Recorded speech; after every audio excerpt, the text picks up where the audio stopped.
Like, who believes that Americans are really that bad of people, that we got to have 2.5 million of us in prison and 7 million on parole or probation or some kind of state control? Compared to every other population on the planet, the people of this country are that corrupt, really? Or it's just that our state is? Right. You know? It's the same thing with our wars, right? It's like, you're telling me that everybody's trying to kill us all the time, or just that, boy, there's a great racket in investing in congressmen and selling weapons to the military, and it's hard to turn it off? That's the real answer. Yeah, it's the same with police equipment and the jails and all the rest of it. Is it's a captive, fascist, quasi market system where the more punishment for the more people, the better it is for the connected special interests.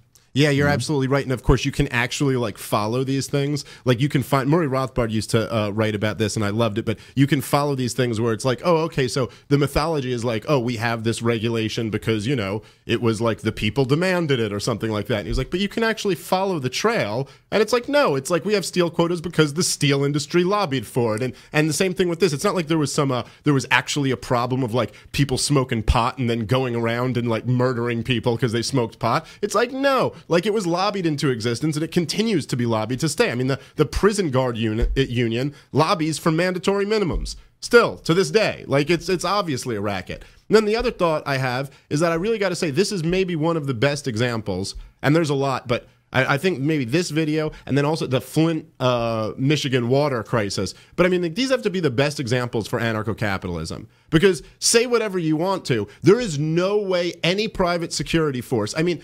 at clubs, cops tend to side with the bouncers. If the cops come and a bouncer is this guy's being a drunk asshole, they tend to side with the bouncer and arrest that guy, because most of the time the bouncer's bouncing and some drunk asshole at a club is being an asshole. But if you ever came in and they've just beat the shit out of some guy, the cops are arresting that bouncer, man. I mean, that's, you know what I'm saying? There's no court in the world that would ever look at a private, any type of private security, and look at a bouncer, and he'd go well, our training is to just beat the shit out of a guy if he's being a problem. He'd be like, no, sorry, you don't get to be above the law.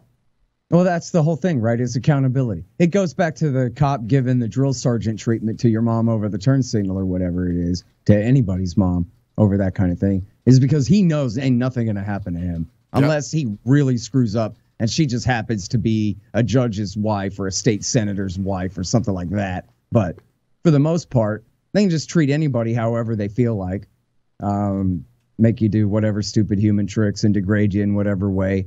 And they know that they can get away with it. And that goes all the way down to killing you and then saying, yeah, well, he had it coming or whatever it is. And that's the end of that.